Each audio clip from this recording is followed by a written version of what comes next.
Sa Re Ga Ma Pa season 5ல இந்த வாரத்துக்கான பெர்ஃபார்மன்ஸ்ல இனியா பின்னிட்டாங்களாம். என்னதான் அவங்க பண்ணி வச்சிருக்காங்கன்றத இந்த வீடியோல நாம தெரிஞ்சுக்கலாம். அதாவது இந்த வாரம் பஞ்சபூதம் ரவுண்ட், அதாவது நீர், நிலம், நெருப்பு, காற்று, ஆகாயம்னு ஒவ்வொரு டீமையும் செலக்ட் பண்ணி அதுக்கு தகுந்த மாதிரி பாடல்கள் பாடணும். ஒவ்வொரு கண்டஸ்டன்ட்டும் தனித்துவமா பாடல்கள் பாடிட்டு இருக்காங்க. சொல்லப்போனா அருண் இருக்காரு இல்லையா, அவர்லாம் வேற லெவலுக்கு ஆகாயம்னு சொன்னோடனே அந்தரத்துல பறந்துக்கிட்டு கல்லை மட்டும் கண்டால் பாட.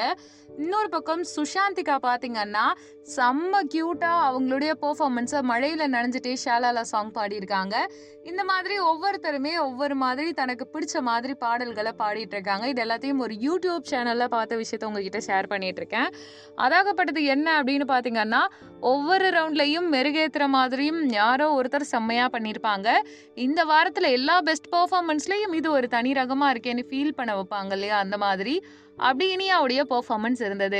எப்பவுமே இனியாவுடைய கிராஃப் அப்படின்றது கீழே போயிட்டு மேலே வரும், மேலே வந்துட்டு கீழே போகும். அதனால அவங்கள புரிஞ்சிக்கவே முடியாது, அவங்க பெர்ஃபார்மன்ஸையும் அவங்களையும்.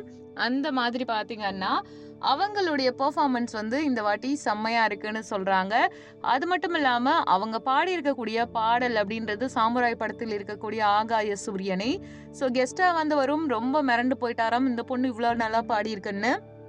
மற்ற ஜட்ஜஸ் எல்லாருமே என்ன சொல்லியிருக்காங்கன்னா, இனியாவுடைய பெர்ஃபார்மன்ஸ் நாளுக்கு நாள் கூடிக்கிட்டே போகுது, இப்படியே பெஸ்டா பெர்ஃபார்ம் பண்ணிட்டே இருந்தீங்கன்னா கட்டாயமா உங்களுக்கு தான் கப்பு. அதே மாதிரி கண்டிப்பா டாப் 5ல போறதுக்கான எல்லா வாய்ப்புகளும் உங்க திறமைக்கு இருக்கு.